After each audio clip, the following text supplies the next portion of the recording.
just what they've done to this point. And this year in particular, the Derby picture, nothing has sort of coming into the Dante, nothing in the other trials has really put down a marker to say that I am this year's Derby horse, and you can see that by the fact that the betting 6 to 1 the field at best prices for the Derby as things stand. And there's the roll of honour for the Dante, the standout in the most recent years for me, Golden Horn a couple of years back, and you've obviously got authorised in there as well. Last year they finished in a little bit of a heap, and it proved to not be a particularly strong race, and at this stage you don't know whether this year is going to be a Golden Horn year or a Wings of Desire year, but you hope that it's a Golden Horn year, don't you, going into the race? And significantly, the two horses that didn't run in the Derby who won this race ended up being very good horses. The Grey Gatsby, who beat Australia in the Irish Champion Stakes, and Kate Blanca, who went on to be a fabulous globetrotter for Aidan O'Brien and one of the highest rated progeny of his great stallions. So 2 wins, 2 seconds, a third, a fourth in the last 10 years, plus 2 horses that went on to be multiple Group 1 winners. It is habitually a very, very smart race, and this year oughtn't to be an exception.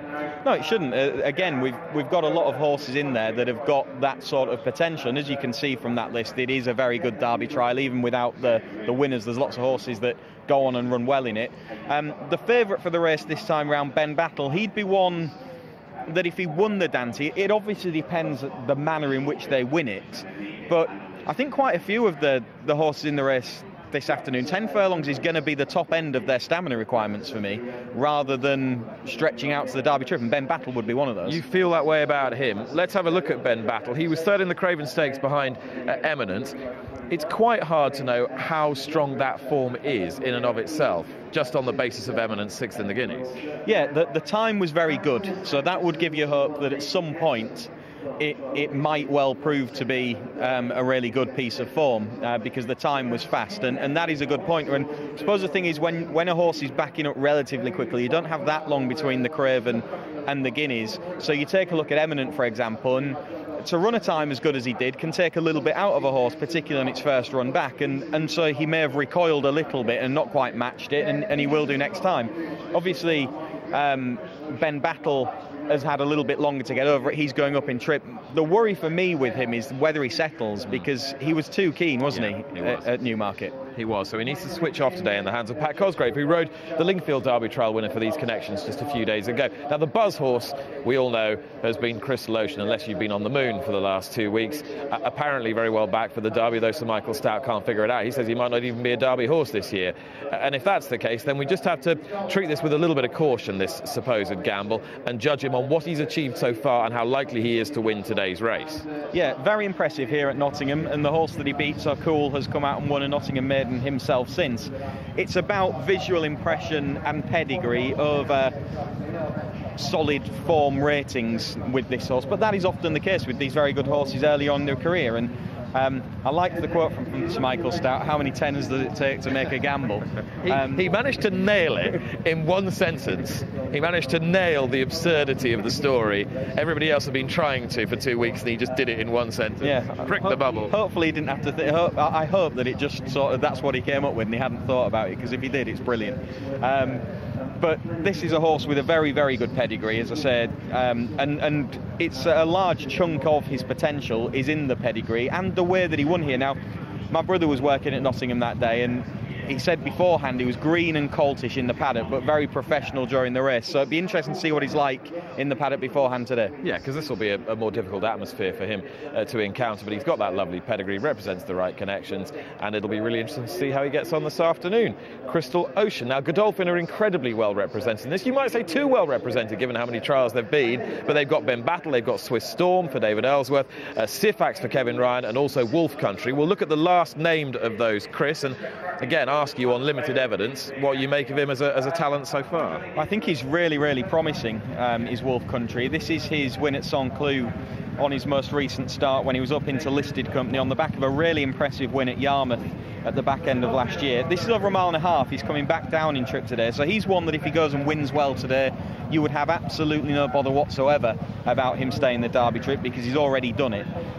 He doesn't win by far. The form book tells you that he's won this race by 3 parts of a length, but he was eased down.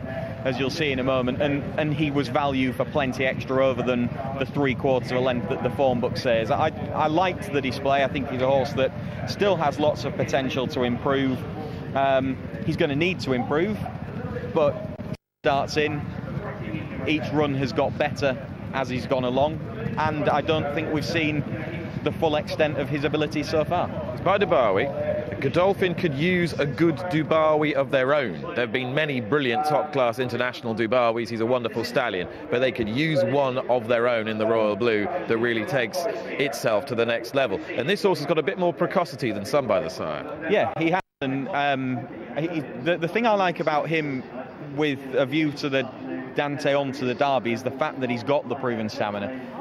It is becoming more and more the case that so many horses aren't actually bred to properly. You're looking at them and you're basing it on your visual impression. You can't just go back to the pedigree all the time and say that horse is going to stay the Derby trip, because there isn't always that much evidence, certainly in the immediate pedigree, that that'll be the case. With him, there's evidence that he will, but you've got the cold hard facts on the track that he's been there and done it. Then you've got Kevin Ryan's Syphax. Kevin was talking his chance up in the feature we showed you yesterday.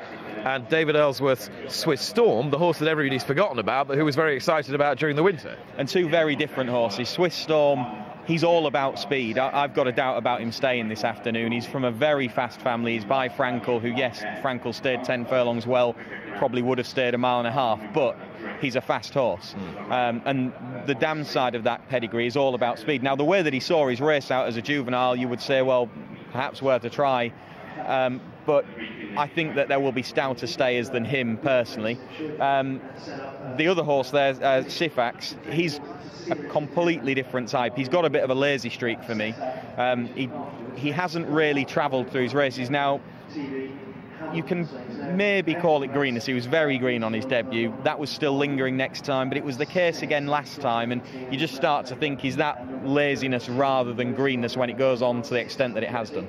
And we mustn't forget the two O'Brien horses, one from Aidan, one from Joseph. Joseph's runner, Rekindling, has quite an appealing profile, formerly trained by David Watchman. Just the one start for Joseph. It was a win, and he beat horses that came out and fought out the finish of the Derrinstown trial at Leopardstown, which may yet prove to be pretty decent form. I think it probably is. He's beaten a next time out Group 3 winner on his most recent start, and that was his first start for the stable. You also look at in behind him in third and fourth that day, you've got Capri and Yakuton, I think it is. And those two horses had been behind Exemplar last year, or in front of Exemplar last year. So his form ties into Exemplar, and I think Rekindling is the really solid horse in the race that you can be pretty sure, given that he's proven over this sort of trip, he's proven on the ground, he's done it last time out beating a future group winner. There's not that much that he has to prove. I suppose what he has to prove is if there's a horse with more potential than him in the race. We know, what do you know for sure is Rekindling is a well above average, borderline very good horse. In here somewhere, what we hope on a day like this, as the sun beats down on us, is that there's an exceptional horse in the race. I suppose it could still be him. He's only, 4 starts into his career? The best of them came last time in his first start for a new stable. He's got a good pedigree. He's bred to stay well. You know, it could be him. He doesn't have to improve a huge chunk to be, as you said, not just a very good horse, but a really, really good horse, I guess. And it is early days with him. So I wouldn't want to say that it couldn't be him, but I suppose once you get 4 starts in, you look back to the ones that have only had 2 starts and you think, well, they might be better. So I'll give you 2 fictional wagers now. You have to have a bet in the Dante now and a bet in the Derby now. Right. In the Dante, I would back Rekindling as the solid horse in the race. In the Derby, I'd back Cliffs of Moher. Okay, horse in the paddock for the second race of Betfred Middleton Stakes. We start with number 1, Queen's Trust, who's got that penalty for winning the Grade 1 Breeders' Cup filly in mares Betrfed, Santa Anita. Reimer riding for Sir Michael Stout. There would be a slight doubt with the ground, but now sort of something we'll say about most of the fillies in this race. Daughter of Dan Silly, she looks really well, and it's her first run in 194 days. See how she gets on. It runs, you normally think she's better coming off a real strong end-to-end gallop. Whether she'll get that today is debatable. Behind her, if we can just come back round to number 3, that is Blonde Me, Wishy Murphy riding for Andrew Balding. And again, slight question mark regarding ground. We haven't seen her since 207 days ago. She's a big, tall filly. Got slightly warm coming over across the Naves Mare, but since she's been in the pre-parade ring, she has settled down, but it is quite warm and muggy. Directly behind, yet to be saddled up, is number 6, the Black Princess. I really like this filly. Daughter of Ifra, she should be fine in the ground. That's the one thing she's sort of assured compared to her rivals, and she may just get a soft enough time up front as well. William Buick riding. Obviously, John Gosden not running So Me Dar, and the Black Princess, for me, so she's beautifully turned out. John Gosden is here ready to saddle her, but clearly no rush to get the tack onto her. But you can see her ears nice and relaxed, walking around here with not a care in the world. And the other thing she's got that her other rivals haven't is fitness on side. So let's set up the Betfred Middleton Stakes. It's due off at 2:55. Number 1 is Queen's Trust. Ryan Moore, 2 is Smart Call, Jim Crowley. 3, Blonde Me, Ocean Murphy. 4 is a non-runner, and so is number 5. Number 6 does run, though, Daughter of Ifraj, that is the Black Princess. Frankie de Torre is on board, and the Black Princess is trained by John Gosden. Walking in the parade ring with John Gosden, who's just saddled the Black Princess. Looks really well, and she's got fitness on her side. Yeah, she went to France, and she won her Group 3 nicely there, and she's a grand filly. So, look, I think the ground, they've dropped the rail, so the ground will be nice in the back straight and a little bit different in the stretch. She's got fitness on her side, and I suppose the ground as well, compared to her rivals, maybe there's question marks there. Yeah, I think they'll all be happy down the back. I think they've got to handle it in the straight. You know, obviously we raced on that yesterday. We got fresh ground down the back. So, look, she's in good form, and it's right to have a go here. And obviously, tons of respect for a couple of other fillies in the race. Cracksman, was that a hard decision this morning? It was difficult, but the way Easter's I fallen? think if it had been 3 weeks and 2 days, it would have been a different decision. But, you know, no one's going to have an easy race in the Dante. The straight, it's 4.5 furlongs. It's going to test them a bit, and to that extent, I didn't see it as something that was necessarily the right thing to do to him just over 2 weeks ahead of a run. So, reluctantly, we chose not to run him. The horse has got to come first. It's as simple as that. Yeah, exactly. We see him at Breakfast of the Stars. Possibly, yeah. Enjoys the track. 2 non-runners, important one, Chain of Daisies and So Me Dar in particular. Frankie de Torre switches from So Me Dar to the Black Princess. Black Princess is 5-4, Queen's Trust 6-4, Smart Call 6-1, and Blonde Me is 11-1. 4 run here.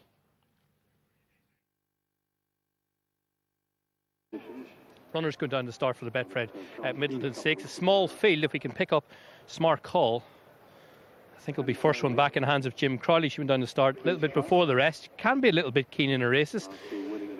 And out of the 4 of them, she was just slightly on the bride. Nothing to be too worried about.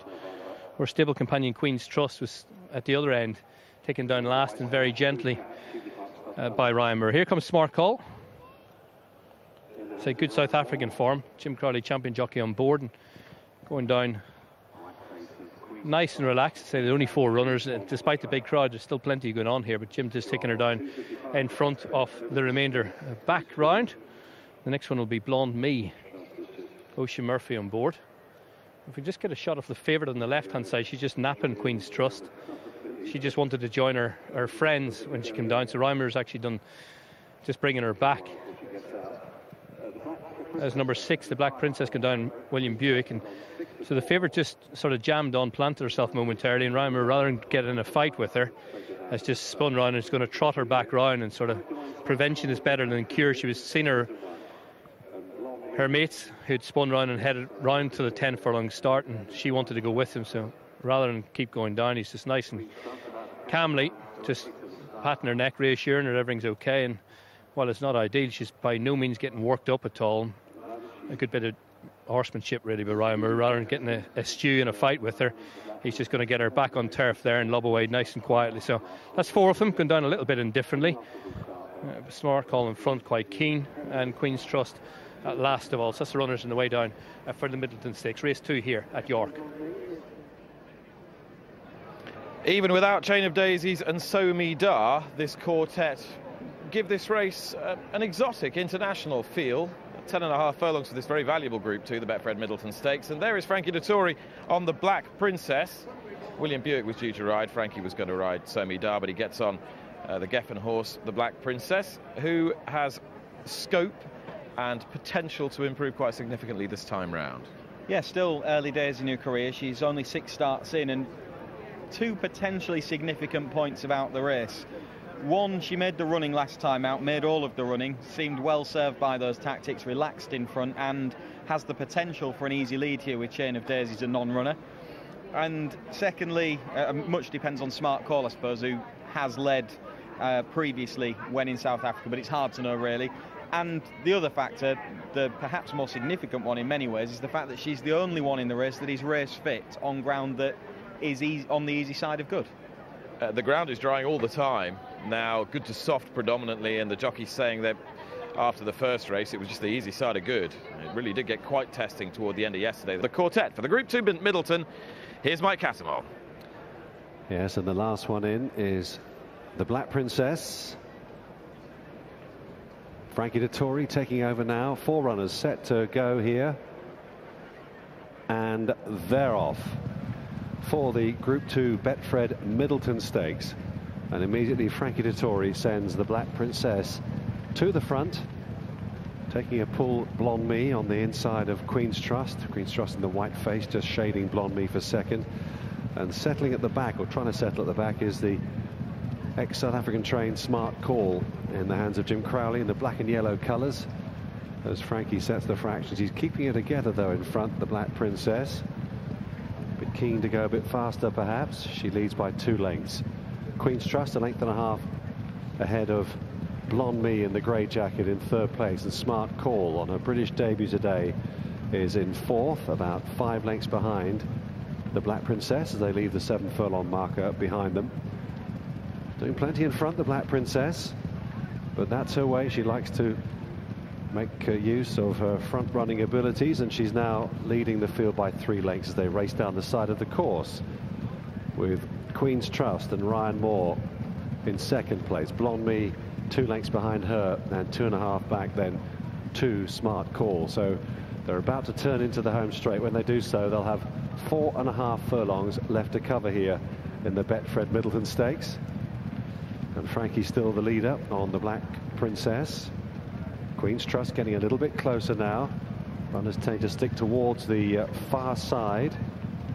3rd, Blonde Me running just a length behind Queen's Trust, and Smart Call in with a chance as well. Now just being shaken up a touch by Jim Crowley as they begin to lift the tempo a little bit here as they approach the final 2 furlongs. The Black Princess being taken on now by old rival on the inside, Queen's Trust.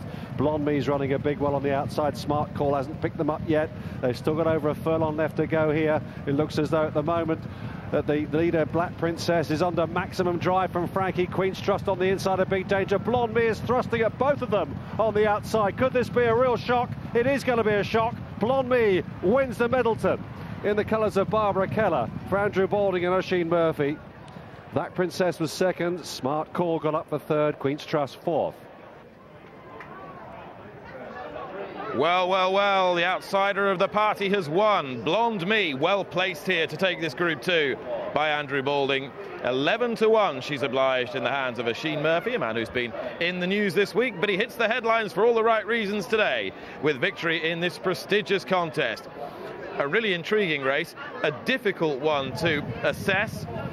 Black Princess sternly pressed by Queen's Trust. You fancy Queen's Trust was undone for a little bit of race fitness here, the way things have panned out, because having looked like she was going best of the lot, she's ended up finishing last. And Smart Call, having briefly been outpaced, has appeared to run on quite well. But appearances can be deceptive. One thing that you do know for sure is that the winner, and quite an emphatic winner in the end, is Blonde Me. Yeah, and at the line, she's going away from the Black Princess, who had every chance, had the run of things out in front, but couldn't put the race to bed. Kept on responding really well to pressure, but having battled off Queen's Trust, who came up on the inside, as you say, probably going better, was picked off late by Blonde Me with a strong run down the outside. Smart Call ridden with, I think, slightly different tactics, just basing on what the close-up comments say from South Africa. Has been a little bit keen, as you said, not ridiculously so, but a bit of freshness and ridden in a different way. And she over-raced a little bit, but she hasn't been disgraced in behind, and that is likely to be a stepping stone. That's a really good run, in all honesty, from Smart Call, because you didn't really know how to relativise her form to what these European fillies had achieved, but what you did know was that she was good enough to beat males in one of the most prestigious races in South Africa, the J&B Met, and do it by several lengths when trained by Alec Laird. And she's come here and shown a more than useful level of form on a first start for nearly 500 days. Yeah, and as you say, she probably just flattened out a little bit herself late on, and I think Queen's Trust certainly just seemed to flatten out a little bit as well. The only race fit horse in the race is out in front, having the run of things, but Blonde Me has picked up in decisive fashion, having over-raced a little bit herself. She's basically travelling strongly, but she's overdoing it a tiny bit, but she's moved into the race very, very comfortably, and maybe has been helped by playing her hand latest. And it's all very well to say it in hindsight, but the Black Princess went into this race rated £1 inferior to Blonde Me. Has the Black Princess's limitation been discovered here, do you think? Quite possibly. There aren't too many excuses for on the face of it. I think you'd have to credit the winner with an improved performance. It's a tough race to try and completely get your head around, but I think you've got to just say that the winner's found some improvement from previously. She hasn't had much racing over this kind of trip. The fact that the conditions have dried out a little bit have probably helped her, and she, as I say, she might just have been helped by the fact that the other two got racing against each other a little bit earlier. And just keep your eye on Oisin Murphy. He takes a slightly different track position to the one that he'd intended, and ends up challenging to the outside of the Black Princess. Keep your eye on his reins, because he's dropped them in the closing stages. She's done really well, this mare, because she's kept finding and kept running straight, and he has dropped his reins inside the final furlong. You'll see as they get to a challenging position, horse and rider, the reins go completely. Just keeping an eye out for it now. I didn't spot it first time through, but there you go. Fully 100 yards from the line. Yeah, and he's dropped his reins. Yeah, he picks them up actually as he's crossing the line. Back into his right hand, but yeah, as you said, nice performance from the winner. I think the fact that the conditions have dried out a little bit have helped, but the other two have got racing a little bit earlier, but I wouldn't say far too soon, to be honest, to suggest that she's particularly flattered, and she's just seemingly an improved performer. 5 years of age, and she's not had a ton of racing. She's had a little bit more than the other horses in this field, but she's taken another step forward on what she's done in the past for an Inform Yard. Yes, Inform Yard, you mentioned it's been a very productive and lucrative fortnight for Andrew Balding. He won the Pretty Polly with his Oaks Contender horseplay. He won the Chester Cup last week with the outsider Montali. Several minor winners elsewhere in between. And in Oisin Murphy, he's got a man with plenty of confidence, we knew that, but riding with plenty of verve as well. And the winning rider's with Niall. Yeah, he certainly is. And she's done it really well, hasn't she? Considering the grind, you must be worried about coming here. Yeah, the boss rang me this morning early doors and asked my opinion, and I just thought she needed the day out, so, you know, maybe just give her a run. And thankfully he spoke to Mrs. Keller and they made the decision to let her take her chance, and she's won a Group 2, so it's great. And it opens up more doors because she's travelled plenty already, and I suppose that could be on her agenda going forward. Yeah, she's looked after by Leanne Masterson, and she rides her, so she's done a very good job with the filly. As you can see, she's a little bit hot, but she's brilliant to have around, and thanks to Andrew and Mrs. Keller for putting me up, and also Niall, Sheikh Fad let me come here today. Right. We didn't have Qatar runners here. We had some at Salisbury, but this was a Group 2, so that just goes to show how good a man he is. Yeah, good. You have a chance later on with Here Comes When. He will like the underfoot conditions? He'll love it, yeah. No, delighted to be on him. Hopefully I can give Dr. Hay a winner at one of his favourite meetings. And you come up the middle of the track there, was anything in that? No, just I want to switch out into daylight, keep cover as much as I could and then switch out. That's how she won in Turkey last year, so with that in mind I could only switch out rather than in, because Ryan went in, you know. What do you make of the ground? Obviously it never feels very slow on a horse that keeps going forward, but it's probably soft ground or slightly quicker. Well done. Thanks, mate. Oisin Murphy 11-1. Blonde Me's won the Middleton. And the Black Princess the 11-8 favourite, and 4 ran. Well, time's 2 minutes 9.76. That's not too bad. 2.76 in the pre-parading. There's number 8, Swiss Storm, who was bought by Godolphin after winning his maiden at Newbury very impressively. Jim Crowley on board. for David Ellsworth. And you can see, despite his absence of 243 days, he looks very well. Did get a slightly warm coming across the middle of the track, but relaxed really nicely in here. First time I've seen him in the flesh, the son of Franco, out of Swiss Lake. He's a very interesting runner. Godolphin well represented. They've also got Syphax in here as well. He's got into the main parade ring. We'll try and pick him up with a few others in there. One thing for certain, this Dante Stakes is going to be a real cracking competitive race. The thing that isn't quite as certain is to how much influence it's going to have on the Epsom Derby. The horse that was being touted earlier this week as the Derby horse, Crystal Ocean, has gone into massive reverse. 3-1 on most forecasts this morning, and it's now 8-1 I can see, and that's an opening show, and that's traditionally the show that's fairly defensive for the bookmakers. So 8-1, about a 3-1 shot in Crystal Ocean, and talk that it's been in its box for quite some time. That's just malicious rumour that I'm spreading there, so don't take it as fact when it gags up. Ben Battle was one of the horses that shortened up when Cracksman was out of Godolphin's, and that's just eased off a little bit. 7-2 it is. I've just seen 4-1, but that very quickly went. So back into 7-2. The other horse that was being backed was Rekindling, but that one has drifted. The bookmakers put it in at a very defensive 4-1. It's now 5-1 I can see with one board, and I think, if I'm right in looking at the prices as they stand, that Forest Ranger is one that's definitely attracted local support. It'd be good to see Richard Fahey go winner of the Dante. And the other horse, another Godolphin horse, they've got 4 in the race, Syphax, that one is contracted in price from 16s into 10s. So look, a competitive race. We want a 3 lengths winner here to really shake up the Derby market. But Ben Battle and possibly Rekindling sort of having a reverse battle for favouritism. It's a case of which one drifts out the slowest at the moment. No, go.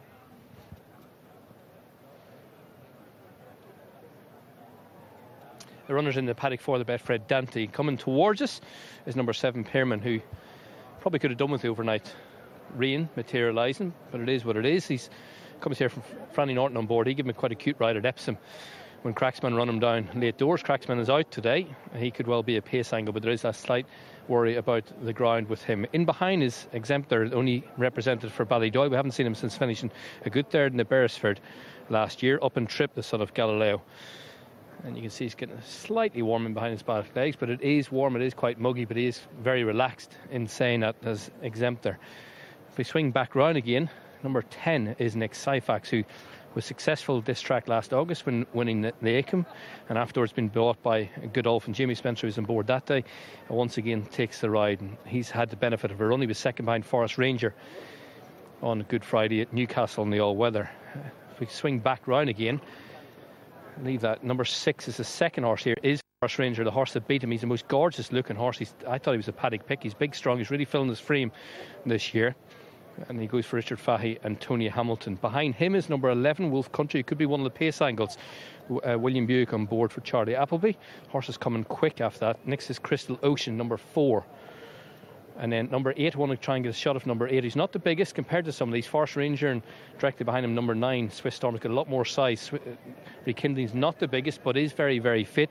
Form is working out well. Only second start for Joseph O'Brien. Rekindling, not big. Not properly for you. Group 2, of course, for 3-year-olds. And the trip is 1 mile, 2.5 furlongs. Cracksman, unfortunately, does not go, but 10 others do. Ben Battle is the favourite, 7-2. Rekindling's 5-1. Exemplar is 13-2. Forest Rangers 15-2. Crystal Ocean 9s, along with Permian. Wolf Country 9-1 as well. Syphax 10s. Swiss Storm 16s. And Contraposto is at 20-1. 10 run in the Betfred Dante. Joseph O'Brien joins us now. First runner in the Dante. He knows what it takes to ride in it. Rekindling's not the biggest. First time I've seen him.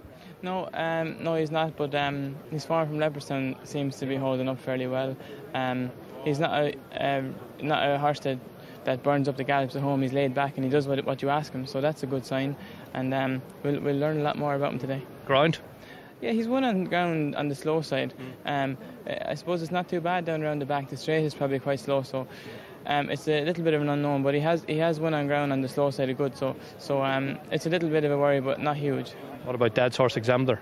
Yeah, he has form on soft ground. I know Dad likes him a lot, but I think he said that he missed a little bit of work about a month ago, so he's a little bit behind where he'd like to be, but he's very good form and he's highly rated. How do you see Donncha riding your fella? He'll leave him into his own rhythm. I'd imagine he'll be in the first 4 or 5, and he'll keep it fairly simple. Good stuff, we wish you well. Thanks, Nat. The impressively coiffured Joseph O'Brien talking about the chances of rekindling, who has obvious claims in this Betfred Dante Stakes, as we see the last few horses leave the paddock. You've had a good look at them, Chris Dixon. Which horse knocked your eye out today in terms of well-being? In terms of well-being, there's a few of them that look really well. The horse that couldn't fail to knock your eye out, really, in terms of physical presence and size, is Swiss Storm. He's a size bigger than the rest of them, a really big, strong, imposing type of horse. Another really big, imposing type of horse was Forest Ranger. Those two really have a lot of size and substance to them.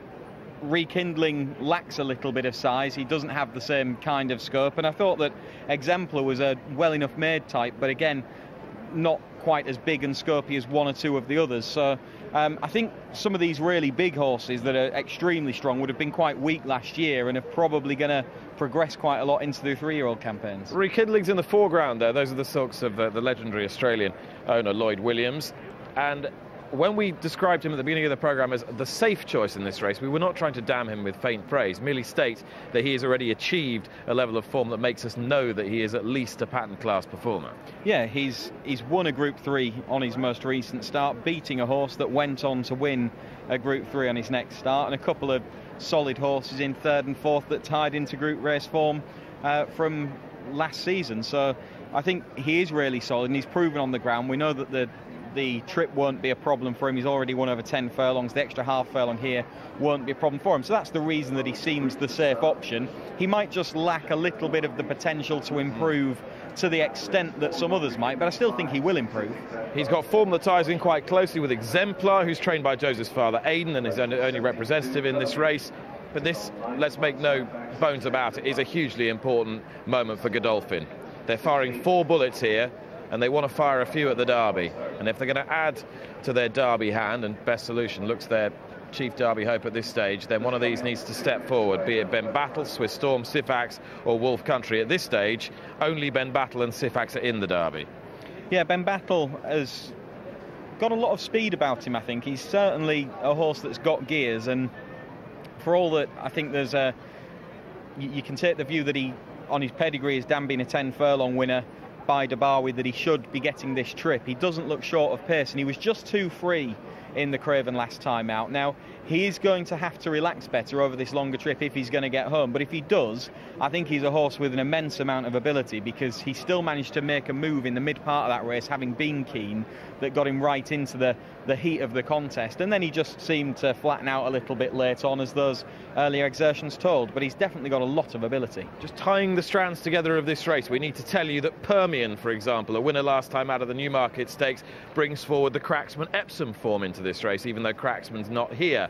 We've got the Sir Michael Stout trainee Crystal Ocean, who was all the rage in the market for this in the Derby earlier in the week, but after Sir Michael Stout's comments that rather dismissed that hype, he's now a 17-2 shot for this race. He looks a little bit too big to me, because he is a horse still that has loads of potential on a few fronts as well. One is pedigree. He's by Sea the Stars. He's related to likes of Crystal Capella, Crystal Svedza, Hillstar, all of them really high quality horses. So he's going to leave the official rating that he's got well behind him, and you can basically scratch that off, the mark that he's got. And he was impressive visually last time out in that maiden. It's an interesting market for this Dante. Dave Nevison, pick the bones out of it for us. Yeah, there's been 3 Godolphin horses back. Ben Battle was back this morning. That's now a steady 4-1. Syphax was back this afternoon. That's now drifted back out to 11-1. And the latest one of the Godolphin one, and this one's been backed latest, is Wolf Country. That's gone 11-1 into 13-2 while I've been stood here. So it's definitely the one that's emerged the best of the Godolphin 3, or the best backed of the Godolphin 4. Wolf Country is ridden by William Buick for Charlie Appleby. He's not in the Derby at this stage. He needs supplementing. He's from a stout German family by Dubawi, and he looks very well this afternoon. In goes Swiss Storm, the black cap, and then we await Crystal Ocean and 2 or 3 others out the back. So, Chris Dixon, your final thoughts? Well, fantastic racing prospect. We've got a lot of potential improvers in the field. I think Rekindling, as we mentioned, is the solid one, but the likes of Crystal Ocean, Ben Battle, they've all got potential to really improve. But as you said, the key will be, this is a big race for Godolphin, and can they add to their Derby hand, which they've already got Best Solution, who is impressive at Lingfield. Can they add another string to the bow? Will the outcome of the Betfred Dante cause a ripple or a mighty splash in the Derby market? We're about to find out in the company of Mike Cattermole. Thank you very much, Nick. Can't wait for this one. Ben Battle, subject of encouraging reports, the last one in. They are set now for the Betfred Dante of 2017. They're off. This extended 1.25 mile race. Slightly slowly away was Syphax, who's just dropped towards the inside. Then the first away, and Wolf Country in the red cap setting a decent pace too, followed by Ben Battle, white cap, in second place. Permian racing in third, with just behind them Crystal Ocean. Rushing up the outside now is Swiss Storm in the black cap. He's running freely though on the outside of Crystal Ocean. Contraposto's behind him on the outside. Then comes Rekindling, followed by Forest Ranger, and at the rear of the field at the moment, Exemplar together with Syphax, who doesn't look entirely happy. He's just niggling along a little bit there, Jamie Spencer, as the runners continue over on the far side of the Knavesmire. They pass this 7 furlong pole. So Wolf Country and Will Buick leading the Godolphin Trio up front. On the outside, then Swiss Storm and Jim Crowley just in second place, shading Ben Battle in the white cap, Pat Cosgrave. Then Permian, who races in the grey jacket, in fourth, ahead of Crystal Ocean 5. Contraposto is next. Then comes Rekindling, Forest Ranger, patiently ridden at the back together with Exemplar, and Syphax still looks on, probably about 10 lengths behind the leader, as they straighten up now for the judge in the 2017 Betfred Dante Stakes. Down the home straight they come with 1/2 mile to go now. Wolf Country the leader, from Ben Battle on the inside.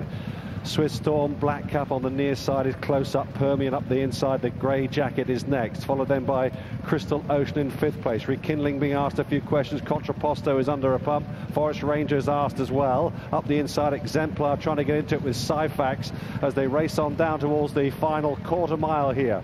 And up front, it's still Wolf Country hanging on very grimly. Ben Battle a danger. Permian up the inside as well is throwing down his challenge. Behind them, Rekindling. Wider out then to Crystal Ocean in the yellow cap, who's flat out. Permian on the far side takes over now. Ben Battle is trying to battle back. Permian by 1/2 length from Ben Battle. Crystal Ocean back in 3rd place. And Permian and Franny Norton very gamely come over to win the Dante. Ben Battle in 2nd place. Crystal Ocean was 3rd. Rekindling 4th. Followed by Wolf Country next. Cracksman was a non-runner in the Betfred Dante Stakes, but his Derby claims have just been enhanced by the horse he beat at Epsom, winning this most recognised Derby trial. Permian's had a run in between, of course, when he won at Newmarket, but he's won this. What looked a competitive running has gone the way of Mark Johnston and Franny Norton in the colours of Sheikh Hamdan bin Mohammed Al Maktoum. He's not in the Derby, he'd need supplementing, but they'd be foolish not to now, surely, because he's shown a good attitude, he's tough, he stays well, and he has turned away a whole host of rivals. Ben Battle, the white cap, has fared the best of the Godolphin horses. A sound run from Crystal Ocean, first time in Patton Company. And back in 4th, established form brought forward to the race by Rekindling, ahead of Wolf Country, who was back late on, and they were clear of the remainder. The winner then is Permian. Possibly not the sexiest winner that you could imagine of this race, but certainly not an unworthy one, Chris. No, really solid professional performance, but the suspicion is, without putting a dampener on it, that the Dante has possibly and probably failed to throw up a real star, because we already knew quite a lot about Permian. But that's not to take anything away from a horse that really is going the right way. He was just beaten by Cracksman at Epsom. He went on and bettered that performance at Newmarket. He bettered again. Now, there is just a chance that this is a horse that really is progressing with racing, but he hasn't spread eagled the field. There are the other horses that are just in behind him. It just makes me think that the form is really solid, but not spectacular. And as you pointed out straight after the race, the people that'll be as delighted almost as the connections of the winner are those of Cracksman. Cracksman, a horse that beat this fella at Epsom in the Derby trial and did well to beat him, because Permian got first run on him on that occasion, and yet he still managed to get past him did Cracksman on that occasion, and he's a lightly raced horse that's really improving. So his form given a big boost, but they'll be delighted with Permian, as you say. They'd be mad not to take a chance in the Derby, you would imagine, given that he's won the Dante, one of the key trials for it. I'm sure Mark Johnston might be keen. Let's find out if he is with Niall. Yeah, with trainer Mark Johnson, who no doubt is delighted to win the Dante, and what just a really straightforward, likeable horse he is. Yeah, absolutely. It was a very straightforward race. There was a lot of concern with 4 Godolphin horses and us, you know, in the same camp, that they would get into a race with each other, and I suppose they were all expecting that Permian would make the running. I said to Frankie, he needs a strong pace, but not at the expense of getting into a race with the others, and obviously they've gone off very fast, but we could always see he was travelling beautifully. Absolutely. We saw him at Epsom with Cracksman. He ran a blinder that day, clearly handled the track. He's not in the Derby. Is that something you'd look to supplement him, you think? It was supplemented for this race, and that was very much John Ferguson's idea. He said that as soon as he won at Newmarket, and we were very hesitant about it, and John pushed it, and he kept saying that's the way we're going to find out about him, and we take him to the Dante. So clearly that was in the back of his mind. That's for him now to discuss with Sheikh Hamdan bin Mohammed, but that was clearly in his mind when he made the decision to supplement him here. And I mentioned beforehand about being straightforward, all ground. If he did rock up at Epsom, it wouldn't really bother. He's proved today easy ground, quick ground, all comes the same to him. Yeah, well, we didn't really know that before today, you know. There has to be whether if he had not been supplemented for this race, we'd have been much more concerned about ground. But having paid £12,000 to put him in 5 days ago, he was going to run whatever. And what a good decision that was. Might just be £12,000 very well spent. Very well done. It was £12,000 very well spent, no doubt about it. Well done. Yeah, thank you. Thanks. A delighted Mark Johnston, who for some seasons bemoaned the fact that his horses couldn't run quite as well here on the Knavesmire as they could elsewhere, but he's put that firmly to bed the last couple of years, and this horse has given him a very valuable winner and has provided him with a viable Derby contender. Choose my words advisedly. I'm sure he'll end up there. I'm sure they'll supplement him, and I wouldn't be at all surprised if Sheikh Hamdan bin Mohammed, with his father Sheikh Mohammed, decide to pop him into the Royal Blue. Yeah, and I think to a degree he's benefited from the Godolphin tactics here, because it was ensured that there was a good pace on here. Interesting, Mark Johnson said that he thinks that was really key to him, that's what he wants. He's a horse that wants a strong gallop, and to help Ben Battle settle, the proven stayer over 1.5 miles Wolf Country has gone out to make this a good test. From his point of view, could he expose stamina limitations in others? If not, he was going to help Ben Battle in the same ownership, perhaps settle better and come through himself. And he has run a belter in defeat, and he was better settled, but he wasn't good enough, having sat a little bit closer to that pace, to see off Permian. Excellent run from the third Crystal Ocean, who's taken a big jump forward from his maiden run, and he'll carry on improving in the ilk of so many from that stable. But it is Frannie Norton who steered Permian to victory in the Betfred Dante Stakes. Cracksman is being shortened up all over the shop for the Derby. That's not going to surprise you. 4-1.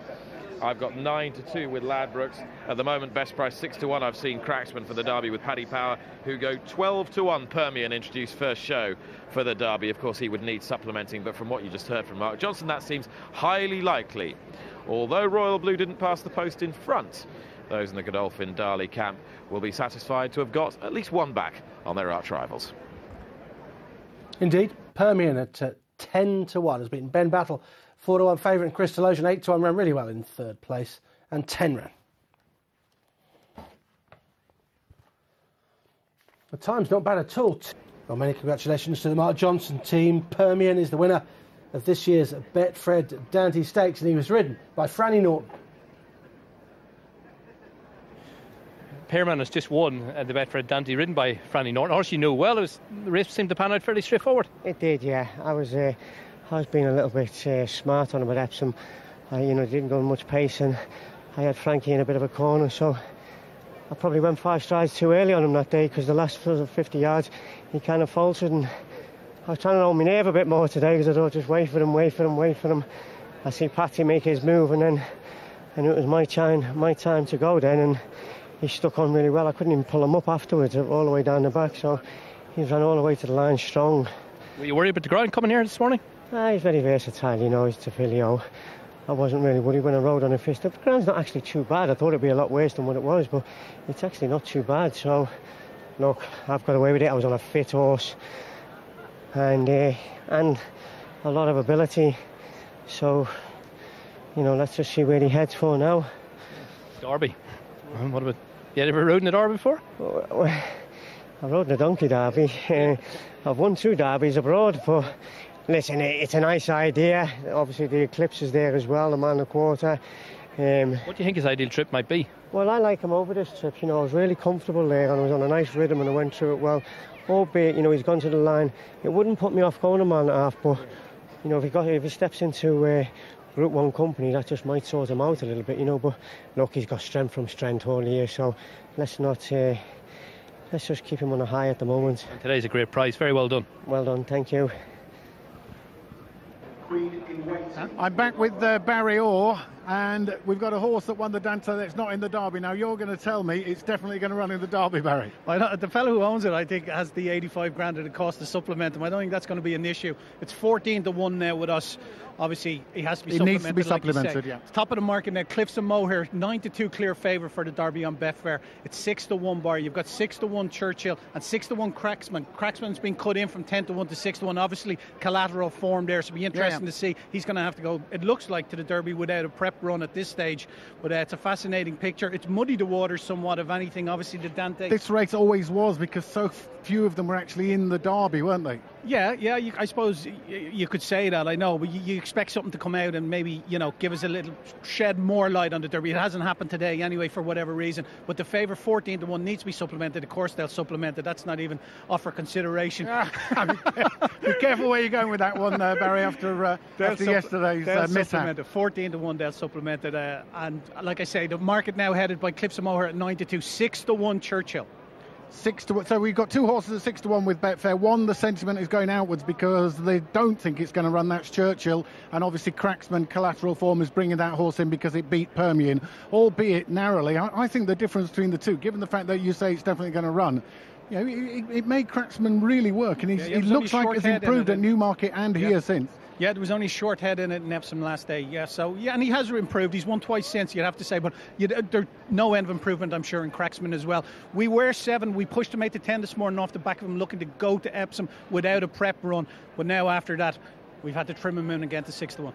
Okay, and how goes the battle today on the names? A lovely sunny day, but I'm getting the feeling that the bookies are reasonably happy with the outsider of 4, and then, you know, the sprint handicap was the sprint handicap. Yeah, the outsider for the Phillies race was a screaming result. You get 2 beat there. It's fantastic. You want to get this beat here, Chelsea. You've got 3 beats so far. Come on, give us a chance. Yeah. It's fair to say it's been a great meeting for the bookmakers so far. Yeah, there's no cribbing here for sure. Yeah, it's always a dangerous place to go in big when the weather turns at York, but hopefully we've got a well-backed handicap favourite.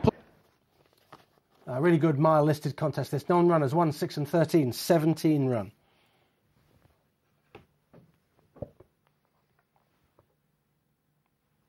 And Chelsea Lad, well back last time at Newbury, was pulled up in the end at halfway lame. 5 to 1. Doncha 13 to 2. 7's Thickeryart. Here comes when 10's along with Victory Bond.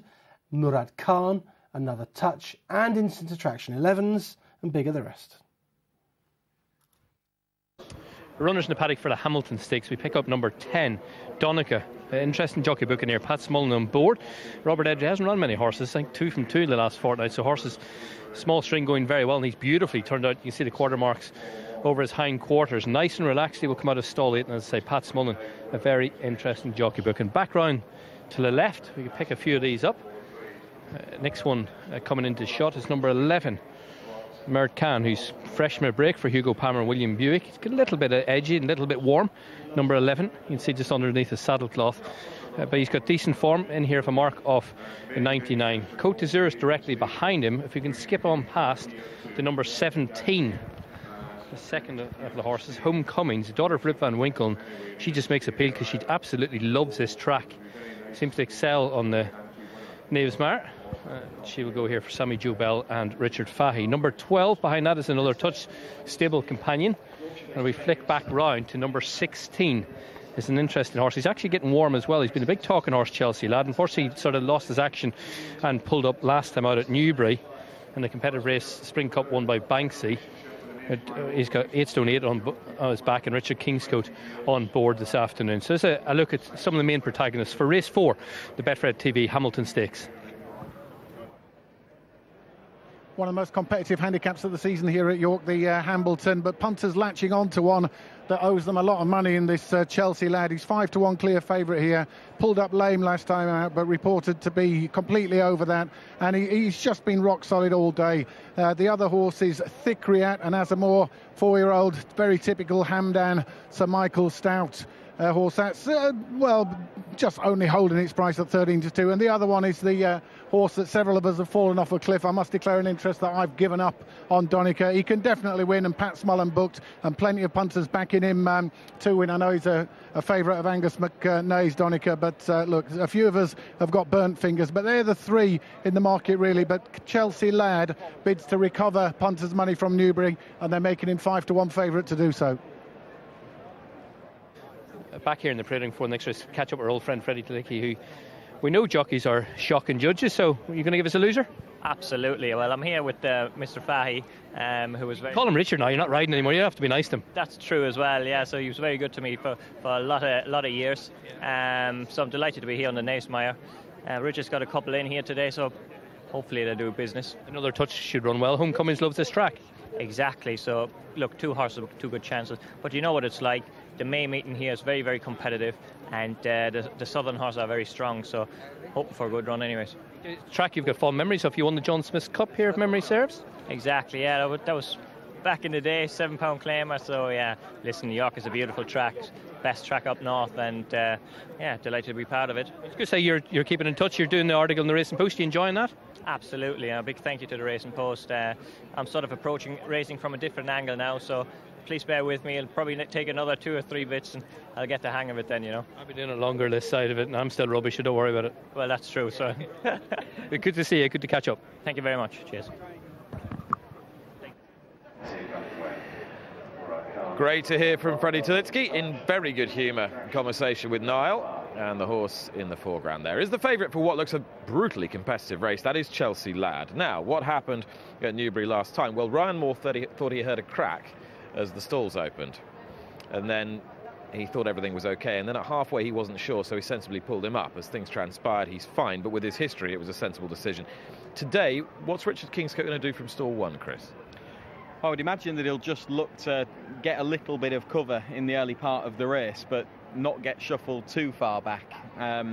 But he'll look to take a lead and give him options in the straight. You often do have options in the straight at York because they'll fan out all over the place, come down the centre to a degree. But he is a horse that, on the best of his form, you can make him look very well handicapped. His win at Newmarket, and more so his second to Arcanada at Doncaster last year. The concern is that run last time out, but there does seem to be a valid excuse for it.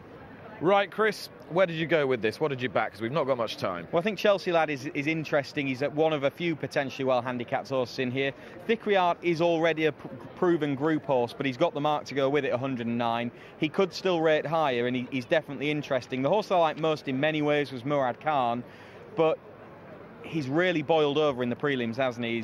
He was very edgy, very, very sweaty, but he's a horse that has got winning form on the ground. He beat the spring mile winner Ballet Concerto last year.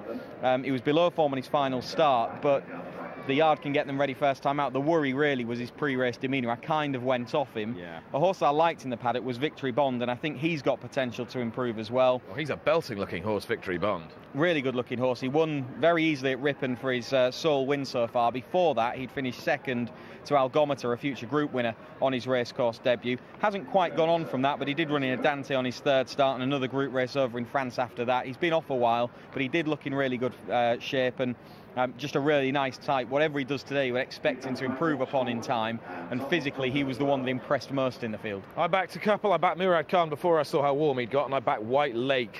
Headgear today, quirky horse, but he won here on his debut, and he's very talented. He looked like he could be really good when he won that Convivial Maiden. He never went on from it, but the blinkers could be the spark. Hoping they are. Not too many left to come forward here. Give an honourable mention for Doncher as well. Robert Edry and Pat Smullen always runs well in races like this. And here comes Wen from a bang-in form stable. Last one coming forward for the Betfred TV Hambleton Stakes. Here's Mike. Last one in is Strong Steps. They're ready to go here.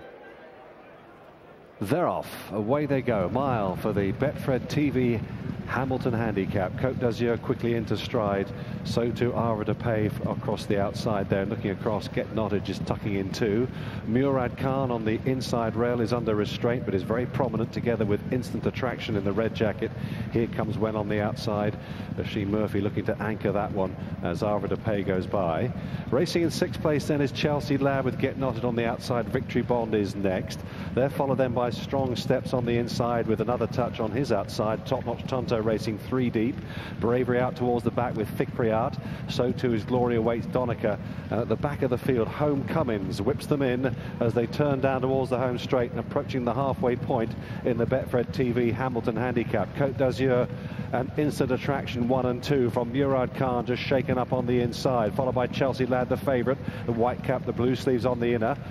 On the outside, Havre de Paix is making a fast forward move together there with the pink colours of Here Comes Wen. Victory Bond now being shaken up behind these White Lake in the yellow jacket, looking for room, but not much room at the moment, but he is picking up as they race on towards the final quarter mile. A lot of chances then. Côte d'Azur taken on by Here Comes Wen. Chelsea Lad on the inside. White Lake's found his way through. So too has Victory Bond, who picks up quite stylishly. But look at this one, quicken up. Here comes Wen inside the final furlong going on. Chelsea Lad chasing him, but 2 lengths to find, and Here Comes Wen is storming home here in the Hambleton and is going to give a double to Andrew Balding and Oisin Murphy. Here Comes Wen is too good for Chelsea Lad. Victory Bond tight for 4th then with another touch, and also Get Knotted, followed then by Côte d'Azur next. He's smart on a going day. He's a pattern class horse on a going day, and he's shown it here. Fresh, 10-1. Here Comes Wen has won on the Knavesmire. It's a double for Andrew Balding. Have his horses ever been in better form? Oisin Murphy is proving a potent ally too. But in fairness, whoever been steering this horse ought to have won, because his victory was a comfortable and decisive one in what looked a very competitive handicap. Honourable mentions for several in behind, notably Victory Bond, who lacks the winner's experience and can improve further the striped colours. But Here Comes Wen was tanking through this race with that just bit of juice in the ground that he likes. Chelsea Lad, good to see him back on the far side, and he's run well. 4th was Another Touch, and 5th was Get Knotted. But the winner, no doubt, Here Comes Wen. Yeah, and he's beaten into the places 2 really solid horses, and well handicapped horses, I think, in Chelsea Lad and Victory Bond. They looked well treated. They're well on top of 2 really solid ones into 4th and 5th, and he has won this really, really comfortably in the end. The ground conditions, I think, were key. He's powered through the race. He is a strong travelling type. He's not had that many goes in handicaps in recent times, largely being campaigned in pattern company, and with the conditions in his favour, a nice position just in behind the leaders, nicely settled by Oisin Murphy. You can just see him getting across here. He's on a horse that can be quite keen, but he gets him onto the back of the red jacket of Instant Attraction, and then he relaxes into his race a little bit more. And for much of the straight, he looked the winner because he was travelling so comfortably.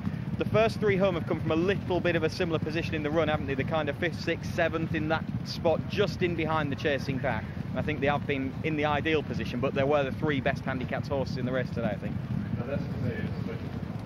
Just picking out some of those in behind. Murad Khan raced a little keenly. Showed up quite well for a long way before getting a bit tired. I think he just did too much in the preliminaries in the early part of the race.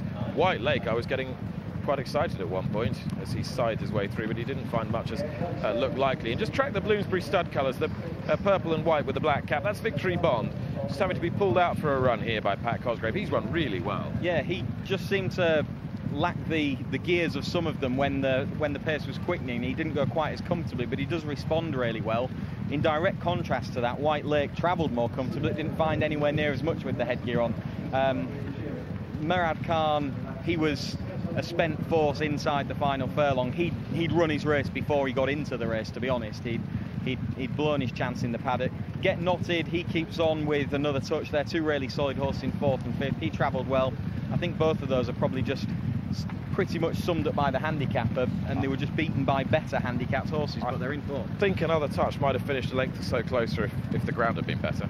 Yeah, and he also just had to wait a little while to open up, because he had Mengley Khan and White Lake just in front of him for a little while, when maybe he would have been able to just start charging at them a little bit sooner. So he's run pretty well, I think. But the winner, suited by these conditions, has produced a useful performance here to see off two well-handicapped, less exposed younger horses. Yeah, smart performance from Here Comes When. And what do you do with him now? I mean, he needs to go back into a pattern race, doesn't he? Well, you would imagine that that's what they will do with him. It's what he has done for the last couple of seasons, really, in the main, and his handicap mark is going to suffer. So it's either going to be a top-end handicap. I do wonder whether they might well look towards something like the Balmoral that he ran well in last year and he didn't get the best of passages through. There is a chance at Ascot at the end of the season that you get a little bit of giving the ground. The key to him is just what ground conditions he's got, really. Whether it be a top-end handicap or a pattern race, if he's got a lower-level pattern race at least, if he's got the right conditions, then he's a force, but he needs ease in the ground. And this is a fabulous angle to show you exactly how well horses are travelling relative to their rivals as the race hots up, and you just see Here Comes When's doing it so easily. It's an excellent run from Chelsea Lad, but he's bumped into a classy horse on a going day. Yeah, he has, and he's hopefully going to be able to take a step in the right direction on the back of this. You can see on that shot, when it was the side-on shot, how comfortably Here Comes When was doing it, certainly in comparison as well to Victory Bond, who was in behind, who was just being pushed along, but he kept on responding, and I think he will come on for the run, Victory Bond, and he strikes as a horse that can win a big handicap. I think the second and third horses can both go on and win good quality handicaps. As the trainer's wife, Annalisa, Andrew is at Salisbury today, and I don't suppose she'll ever let him come racing again, because she was supervising proceedings when Montali won the Chester Cup, and she's looked after both of these two today, whilst he's at the, I'm not going to say lesser venue, less high-profile venue. Here Comes When. Classy horse on his day. There he is with owner Fitri Hayes' husband, Jim, and he's returned at this price. Yeah, thanks, Nick. And Andrew Baldwin, of course, has had a winner at Salisbury as well. Here Comes When, 10-1, beat Chelsea Lad, the favourite. Victory Bond third at 8-1. Another touch, got up for fourth at 11-1, 17 round. Well, wow, 135.96. They've gone under standard over a mile in that 4:05. So the ground, there's nothing wrong with it.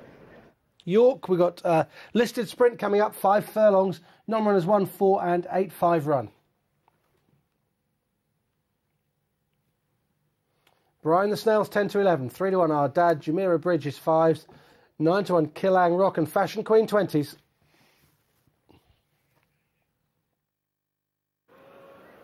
The runners going out for the EBF Westoe Stakes here. The first one we can look at, making her way down, Danny Tudhope on board Fashion Queen.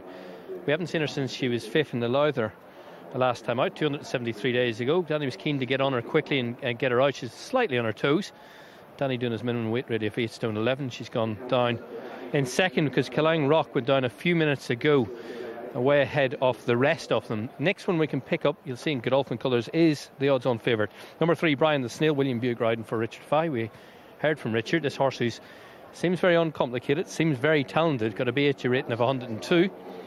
This 3-year-old, and Richard reports to be absolutely fine on the ground. He did win by 7 lengths at Catterick, albeit in lesser company on easy conditions. He looked absolute standout for me in the parade ring. He's got a really nice laid-back attitude. You see him just walking out there, where the one behind Jumeirah Bridge, who is improving, but just a little bit on toes, where Brian is still so laid back compared to Jumeirah Bridge. He isn't boiled over by any stretch of the imagination. He's just taking a very keen tug. But Brian the Snail in the parade ring beforehand gets 10 out of 10. And the last one is Our Dad, Frankie Torre on board. Another one who's coming back. He's got a penalty for that Flying Childers success. And he's got a BHA rating of 108, but just we haven't seen him in quite a while. He looked okay in the parade ring. But as I say, definitely the standout was the odds-on favourite, Brian the Snail, just because his demeanour is so laid back, such a likeable horse. Brian the Snail did touch evens out here very briefly, but he's now back into 10-11. But I'd hardly say he's strong. He was 4-5 on the opening show, and he's going to go off at just a shade of odds on. But there's not really many punters getting involved in him. They're not backing anything against him. I just think punters are so far behind on this meeting so far that a 10-11 shot isn't exactly going to get him out of trouble. But I'd like to see Richard Fye get a horse for the North to go to Royal Ascot and win, and this looks one of the more likely ones. So 10-11, Brian the Snail. And all things being equal, this race should tell us a good bit more about this hugely exciting prospect. He comes into this race rated 102, and he has a higher rated opponent, Ardad, conceding £5 to him. It should be quite close between them on that measure, but that reckons without the enormous potential of the Godolphin unbeaten Brian the Snail. Splendidly named animal by Zebedee. Good, powerful horse, and Richard Fahey speaks very highly of him. Excited to see him, Chris. Yeah, he's unbeaten in 3 starts, and he's really, really progressive. He seems to go on any sort of ground, really. He's won on easy-ish ground, he's won on quick ground, he's won on pretty much bang on perfect good ground. So he's versatile in that regard, and he's a horse that is progressing all the time. I was impressed by him last time out at Pontefract. He clocked a good time in winning in that race. I don't think there was a massive amount of depth behind him in that race, in fairness, but it was just the manner of the way that he went about it, I think, as much as anything else. And he looks like a horse that he's waiting to produce a bigger performance at some stage, and it might just be today that he takes another step forward as he's up in grade for the first time. Brian the Snail for Godolphin, Richard Fahey and William Buick. Ardad sets a good standard from his juvenile days. He wasn't consistent throughout, but he was good enough to win a Windsor Castle just 6 days after breaking his Yarmouth maiden, and he came back to form when taking the Flying Childers at Doncaster. And then he went to the Abbey in France, and he ran all right, didn't he? He travelled well through that race. He's clearly got a lot of talent. He's got the penalty to carry here, £5 to give away all round.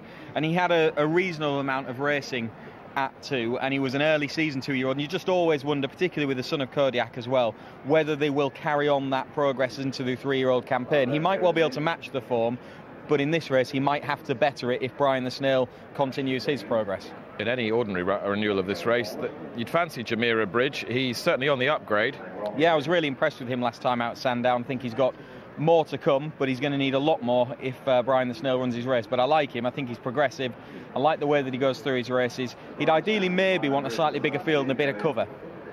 And Killang Rock, another last time out winner in Fashion Queen with some fair 2-year-old form, complete the lineup. Can Brian the Snail take another rung up the ladder in his stride? We will find out for this listed Westoe Stakes with Mike. Yeah, thank you, Nick. I'm looking forward to seeing how he gets on here, because it's a decent test, isn't it, for Brian. Brian the Snail is in there ready to go. They're off and racing. Ardad very quickly into stride. Brian the Snail got a bit crowded out at the start then for this British Stallion Studs EBF Westoe Stakes. Frankie takes Ardad to the near side rail to race all by himself. The main group down the centre begin to converge a bit now. Good pace shown by Fashion Queen, the grey jacket, followed there by the blue colours of Killang Rock, and in touch as well as Brian the Snail, the grey.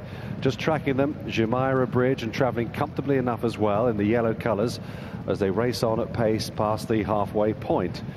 On the near side, Ardad. Brian the Snail now shaken up. On the far side, still Fashion Queen showing plenty of toe.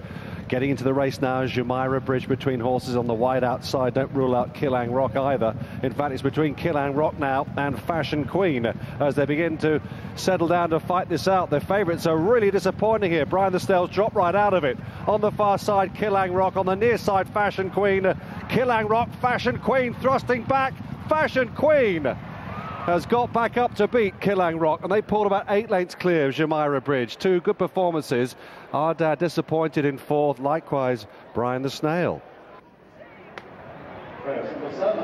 A terrific finish to the Westoe Stakes, but not between the 2 horses that most expected. Brian the Snail sluggish today, and Ardad not much better, racing toward the stand side instead.